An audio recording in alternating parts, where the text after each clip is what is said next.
Bom dia.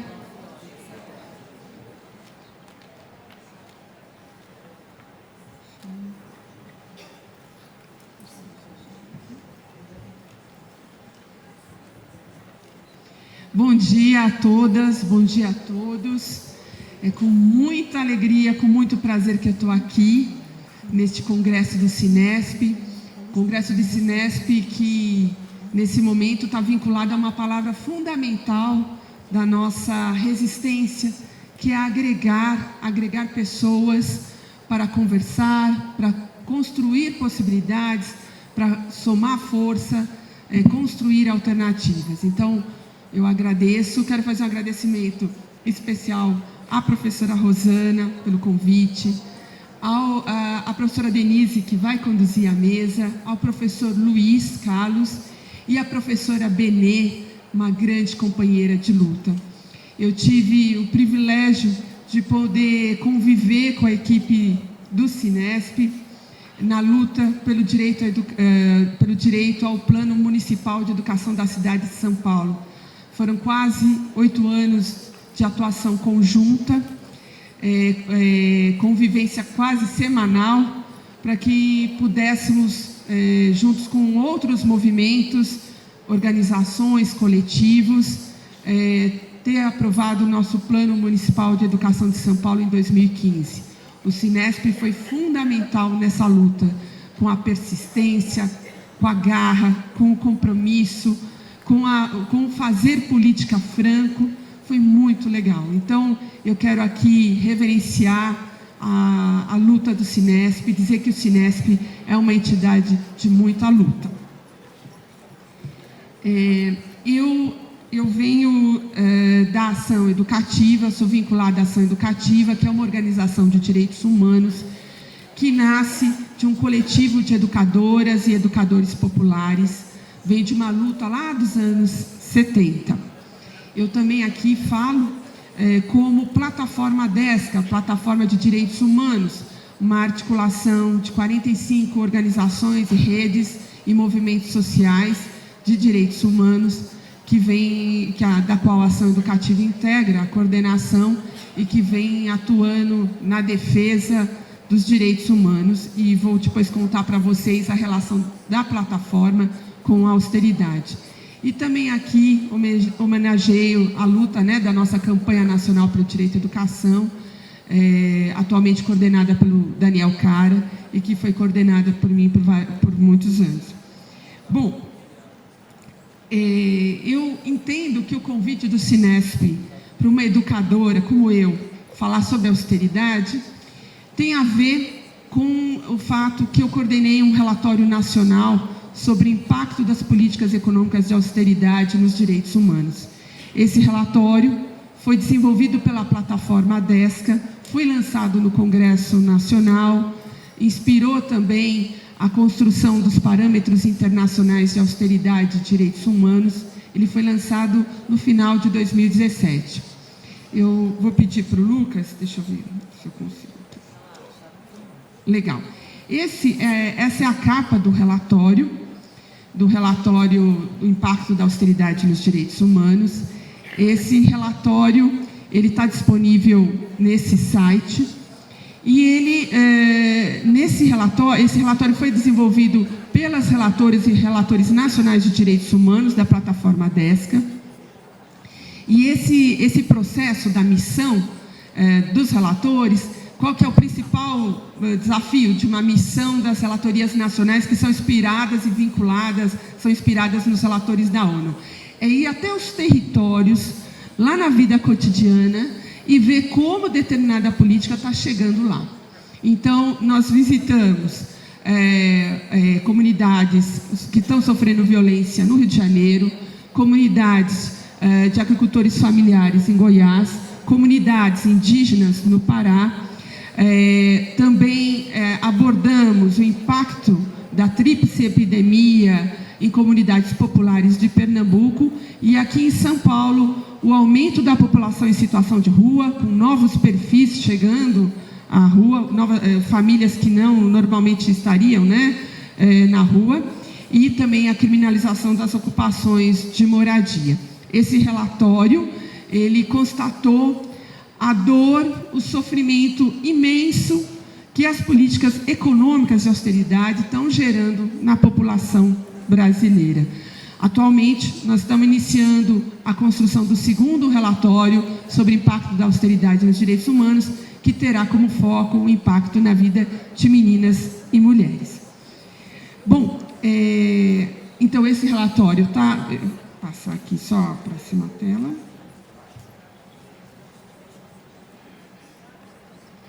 Esse relatório, como eu falei, que eu queria retomar com vocês, ele resultou numa campanha chamada Campanha Direitos Valem Mais, Não aos Cortes Sociais, que foi lançada o ano passado, durou no ano passado, como um esforço intersetorial de questionamento às políticas de austeridade. Ali tinham as redes de educação, conselhos de saúde, segurança alimentar, assistência social.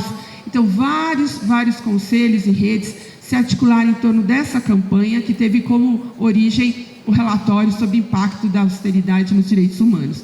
Como eu já disse, esse relatório também contribuiu para um documento internacional produzido pela ONU sobre parâmetros, né, da política de austeridade nos direitos humanos, conduzido pelo relator da ONU, Juan Pablo Boholovsky, e gerou uma série de articulações intersetoriais, porque aí eu queria destacar um ponto, que neste momento, mais do que nunca, nós da educação temos que dar as mãos às outras políticas sociais. Nós temos que ir para além da educação, e nos somar com a saúde, com a assistência social, com a segurança alimentar, com outras áreas, com a ciência e tecnologia, para questionar essa política econômica que vem aumentando tanto, acirrando tanto as desigualdades. Então, esse foi um ponto importante da campanha. A campanha tem um site com vários materiais, tá? Vários materiais, roteiros de roda de conversa, vídeos. E tem a ver com a pergunta que eu vou fazer aqui. Primeiro, dizer para vocês, antes de fazer uma pergunta, que eu quero fazer uma provocação para vocês, retomar aqui, quando a gente pensa em direitos humanos, o que a gente está falando, né? Importante considerar, gente, que no mundo todo, em períodos autoritários, geralmente vem uma desqualificação imensa da noção de direitos humanos. Então, isso está associado em vários países. Quando vem um período autoritário, o ataque vai para a ideia de direitos humanos. Aqui no Brasil, a gente vive muito isso. E direitos humanos, o que tem a ver, né, com a nossa vida cotidiana, com as nossas famílias, com as nossas escolas e comunidades? Direitos humanos é a luta para acessar aquilo que ajude a gente a conquistar dignidade. Essa palavra está no coração dos direitos humanos, a ideia de dignidade. Então, a luta pelos direitos humanos é para a gente conseguir as condições materiais e imateriais para viver uma vida digna. É isso, direitos humanos, tá? Então, nós temos uma normativa nacional e internacional que dá base à luta pelos direitos humanos. Os direitos humanos, eles podem ser exigidos juridicamente e politicamente pela atuação da sociedade. Então, os direitos humanos, eles são um processo de luta, eles não estão fixos, né? Eles correm sempre o risco de retrocesso. Então, os direitos humanos constituem algo vivo e que a gente deve realmente construir, né, uma cultura em defesa dos direitos humanos nas nossas escolas e comunidades. No Brasil, que é um país extremamente tolerante com as desigualdades que desumanizam as pessoas, é natural, né, quase natural, diante dessa história tão terrível, que haja uma desqualificação dos direitos humanos. Mas para nós, educadoras e educadores, é fundamental sermos críticas com relação a essa desqualificação e defender, compreender, mergulhar e compreender e defender e promover os direitos humanos do cotidiano à macro política. Bom, para a gente ter direitos humanos garantidos, vida digna, a gente precisa ter políticas públicas. Para a gente ter políticas públicas, a gente precisa ter Estado. Um Estado que atue firmemente para enfrentar as desigualdades. E para a gente ter Estado, política pública, a gente precisa ter financiamento. E para ter financiamento, a gente precisa ter impostos. E os impostos precisam ser pagos principalmente por quem recebe muito, pelos mais ricos. Então, esse é um desafio que está vinculado à luta dos direitos humanos, né? Uma política econômica que garanta a distribuição e que garanta as condições para que a gente conquiste políticas públicas que cheguem lá no cotidiano da vida, que é o que interessa, gente. Que chegue lá no cotidiano da vida e possibilite vida digna para todas e todos. Bom, e agora eu queria fazer uma provocação para vocês. Eu queria que vocês conversassem com a colega do lado, com o colega do lado. Quando vocês pensam em economia, o que vem à cabeça de vocês? Quando vocês pensam economia, tá? Então, um minutinho para vocês conversarem, interagirem, né, com as pessoas do lado. O que vem à cabeça? Que palavra vem quando vocês pensam em economia? Vamos lá, gente? Vamos lá interagir?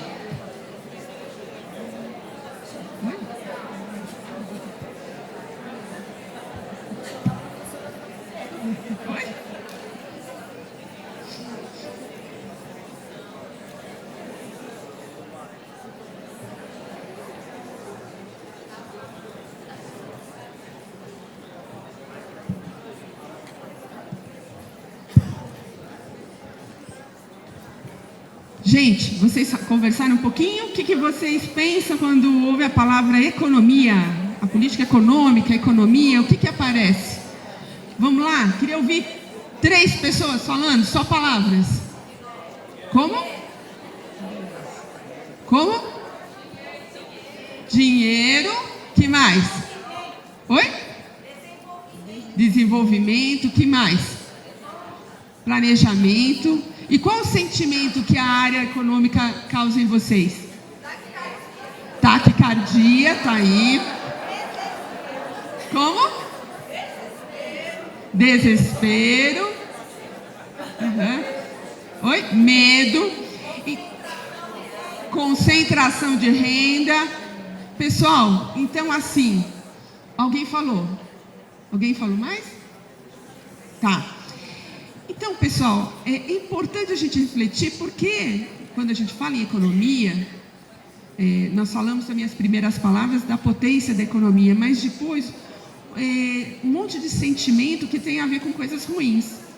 Isso porque a economia intencionalmente foi construída como uma área longe dos processos de democratização. Então, nós muitas vezes nos sentimos incompetentes, sem qualificação, sem nada para discutir a economia. E isso interessa muita gente, que a economia seja uma área hermética, longe do debate público, dominada só por um grupo de especialistas. E aqui eu queria destacar um ponto da minha fala, que nós, da educação, temos que discutir economia, temos que contribuir com um movimento de democratização do debate econômico. A área econômica foi uma das áreas, não só no Brasil, mas na América Latina, junto com a comunicação, junto com a área de segurança pública, políticas que ficaram blindadas do processo de democratização pós-Constituição. Nós precisamos discutir economia, nós precisamos entender economia e precisamos torná-la acessível para a maior parte da população. Ali passa muito o jogo do poder. E para que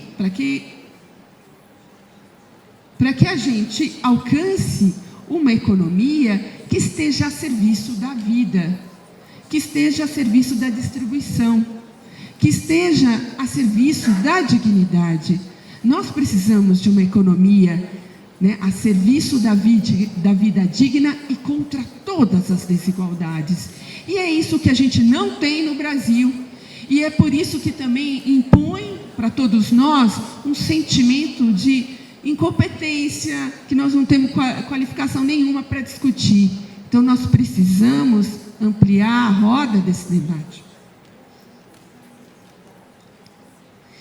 E agora a gente vai conversar um pouquinho sobre o que é a tal da política de austeridade. Nós vamos passar um dos videozinhos produzidos pela campanha Direitos Valem Mais, para tentar democratizar o debate sobre o que é austeridade e por que nós estamos nesse momento, nessa baita crise econômica.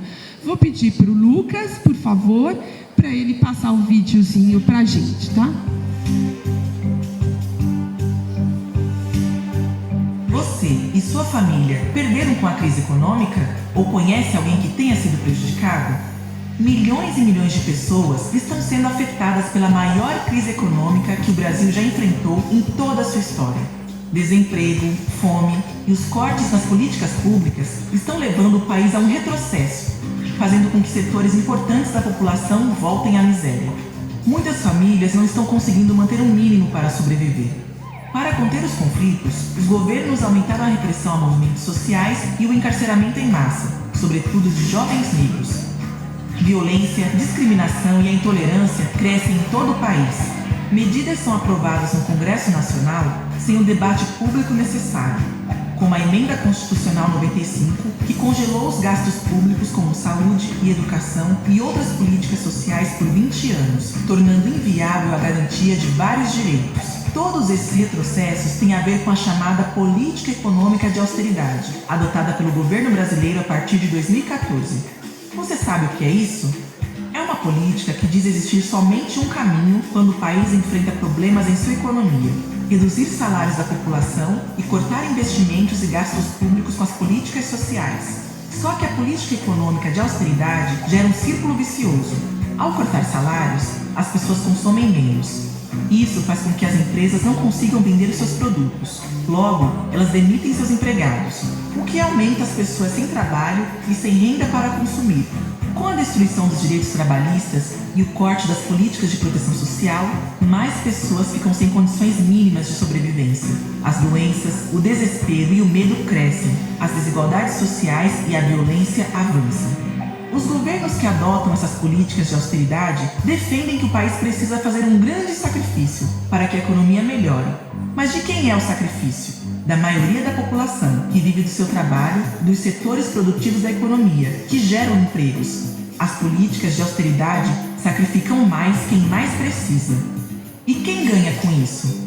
Principalmente os bancos, o mercado financeiro e todos aqueles que lucram com os altos juros da dívida. Mas também os grandes grupos econômicos que querem transformar a saúde, a educação e outros direitos em mercadorias. O resultado de tudo isso é a concentração de renda, o dinheiro na mão de poucos. Outra mentira utilizada para enganar a população é dizer que a política econômica de um país é igual à economia doméstica. Se os ganhos da família são menores, é necessário cortar os gastos de casa. Só que a economia de um país é bem diferente de uma casa. Quando há crise, muitos governos pelo mundo afora fazem o inverso. Aumentam os gastos públicos para manter a economia aquecida, o nível de emprego protegido e as políticas sociais funcionando. Principalmente para que a população mais pobre não seja ainda mais penalizada. Essas políticas que reagem à crise econômica são chamadas de políticas anticíclicas. Como você viu, não existe um só caminho, como pregado pelos defensores da austeridade. Vários tratados, convenções e declarações internacionais afirmam que a economia deve estar a serviço da concretização dos direitos humanos e que o Estado não pode adotar políticas econômicas que levem a retrocessos sociais. Por isso, o governo brasileiro não tem o direito de adotar políticas de austeridade que destroem vidas humanas, sem debater amplamente com a população suas consequências. Não precisa. Há sim outros caminhos, e você, sua família e seus amigos têm que participar dessa conversa. Não se deixe enganar. Economia não pode ser um assunto somente de especialistas. Ela é um assunto de interesse público, de todos nós. Converse, reflita e questione. Você faz toda a diferença para o Brasil mudar. Lucas, pode ir. Bom, pessoal, esse é um dos vídeos produzidos para tentar tornar mais acessível alguns conceitos da economia, né? Então, só voltando para a nossa tela, a política de austeridade é uma política que não tem, o termo austeridade não tem origem na economia, ele tem origem na chamada filosofia moral e nas doutrinas religiosas. Ele traz essa ideia de ser rigoroso, sério, austero, né?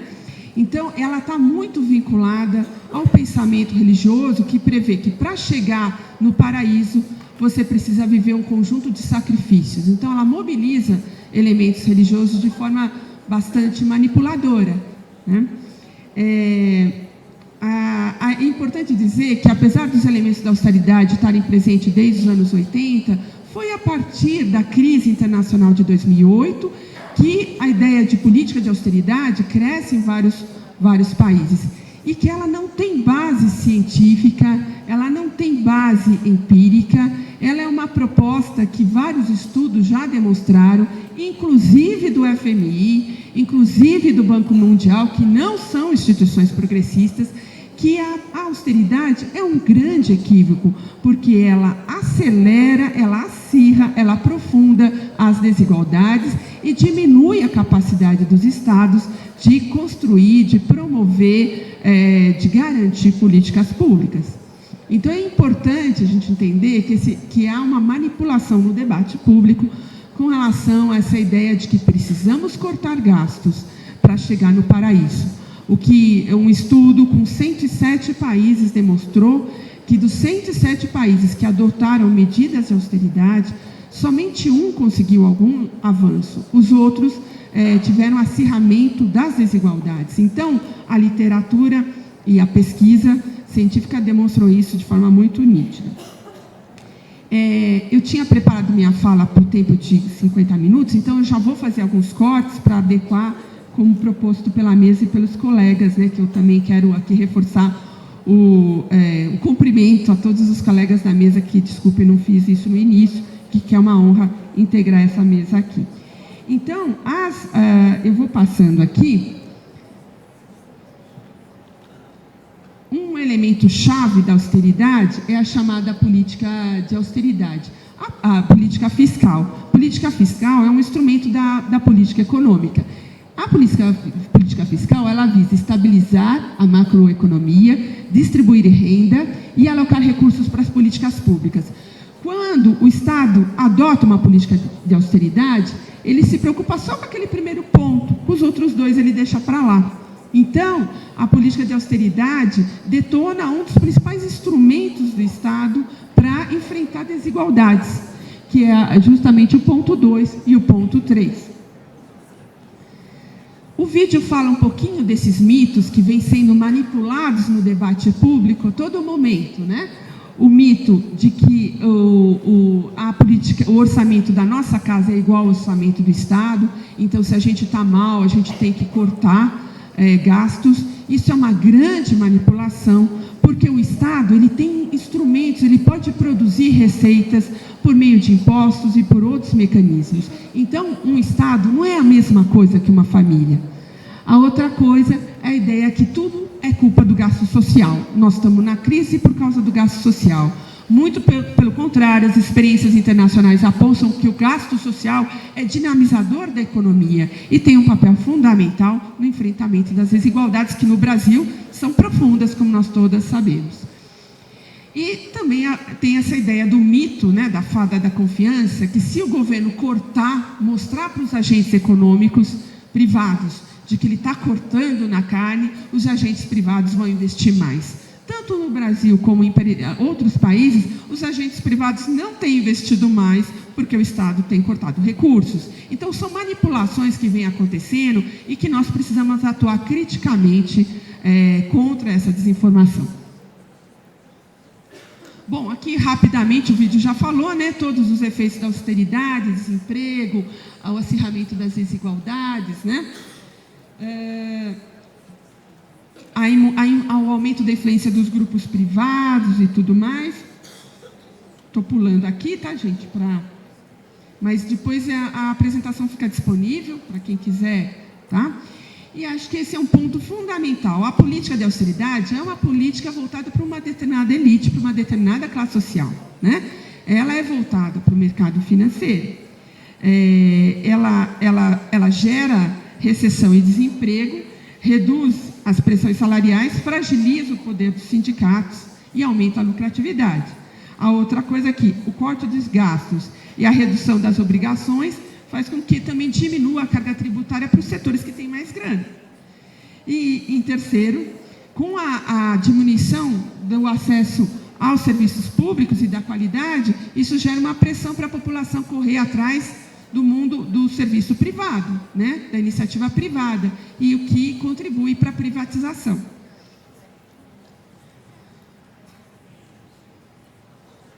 Bom, rapidamente, pessoal, dizer que o Brasil hoje tem a política de austeridade mais terrível do planeta, segundo a ONU. E a política de austeridade foi adotada, medidas de austeridade foram adotadas em 2015, ainda no governo Dilma, com o ministro Joaquim Levy, mas em 2016 a gente chegou naquele fundo do poço, quando, com a emenda constitucional 95, de dezembro de 2016. Essa emenda tornou constitucional por 20 anos essa política perversa. Então, é considerada pela ONU, por 7 relatores da ONU, inclusive, que lançaram um manifesto público como a medida econômica mais perversa do planeta. Bom, eu vou pular aqui também. É importante dizer que, eu vou só destacar um ponto, que em 2019, este ano, o Brasil chegou no referencial de gasto social mais baixo dos últimos 50 anos, por causa dessas políticas. Então, nós estamos fragilizando a nossa capacidade de garantir direitos e enfrentar desigualdades. Bom, os efeitos da emenda constitucional 95 no orçamento 2020, no orçamento do ano que vem, são terríveis. Os jornais já têm mostrado isso. Com a emenda, já se prevê que não vai ter recursos para o custeio, né, para a manutenção da máquina pública brasileira. Então, nós estamos vivendo aí um momento muito terrível, né, porque a emenda constitucional, a partir de 2020, ela acirra ainda mais, né, ela aperta ainda mais o cinto, fragilizando ainda mais as nossas condições e as nossas políticas sociais. Então, nós estamos vivendo um momento bem difícil. Associado a isso, quero destacar, o governo já vem anunciando há algum tempo, inclusive desde o governo Temer, mas agora voltou com força, a ideia de atacar a nossa vinculação constitucional, aquela que estabelece um mínimo de investimento na área da educação e saúde. Essa é uma conquista lá da Constituição de 34, que foi uma conquista avançada, mas que em tempos autoritários sempre ela foi cortada, a vinculação. E agora, de novo, a gente está ouvindo propostas que defendem a quebra da vinculação constitucional, que seria terrível, desorganizaria a nossa política.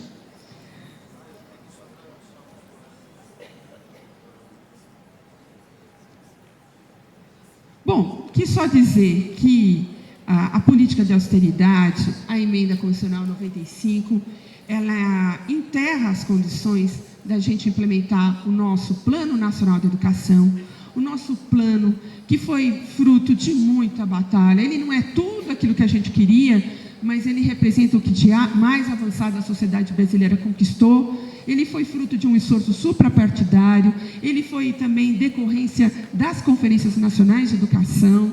Então, com a emenda constitucional, a gente enterra.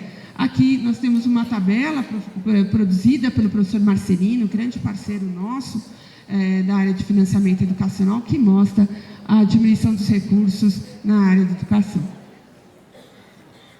Bom, nós estamos tramitando agora, nesse momento, o Fundeb, né? Nós temos 2 propostas de Fundeb, uma na Câmara, outra no Senado, a número 15 na Câmara, é a 65 no Senado Federal. Nós tivemos a divulgação do relatório, né, da relatora do Fundeb, a deputada Dorinha, do Tocantins. Esse relatório da Dorinha foi favorável à proposta da campanha nacional, da Undime e do Concede, de que a União entre com mais recursos para fazer um Fundeb com mais força. É importante dizer que o Fundeb foi poupado da emenda constitucional 95, mas ele vem sofrendo as consequências da política de austeridade, porque com uma economia em recessão, em depressão, nós estamos vivendo a diminuição da arrecadação de recursos, né, dos impostos, e isso impacta também o Fundeb, que é uma grande cesta de impostos municipais, estaduais e federal. Então, nesse momento, nós temos que acompanhar com muita atenção essa tramitação e defender dos ataques que esse relatório da deputada Dorinha já vem enfrentando da área econômica e da área da educação do governo. Nós precisamos de um Fundeb permanente que enfrente as desigualdades e que, de fato, conte com mais recursos da União. Hoje, a União só complementa 10% do Fundeb, tá? Porque a União, ela arrecada mais impostos, ela tem mais capacidade de arrecadar impostos, tá, gente? Então, hoje, a União só garante 10% do Fundeb. A proposta defendida por meio de várias articulações, negociações, é que a União chegue a 40%. E o governo federal defende que, no máximo, chegue a 15%. Há uma disputa brava que passa pelo debate sobre a política de austeridade, tá?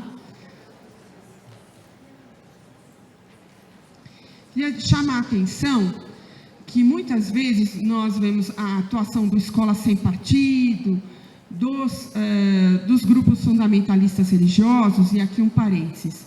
Ser religioso é um direito humano. Um dos direitos humanos é o direito humano à liberdade religiosa. Mas ser religioso não é ser fundamentalista. Fundamentalista religioso é aquele que faz uma leitura literal dos livros sagrados e que entende que só esse grupo tem a verdade a ser imposta à sociedade. Então, esses grupos que envolvem a Escola Sem Partido, que vem perseguindo escolas, redes de ensino, profissionais de educação, esses grupos se aliaram a esses grupos ultraliberais que defendem a política de austeridade, a diminuição do Estado, o sucateamento das políticas sociais e da educação.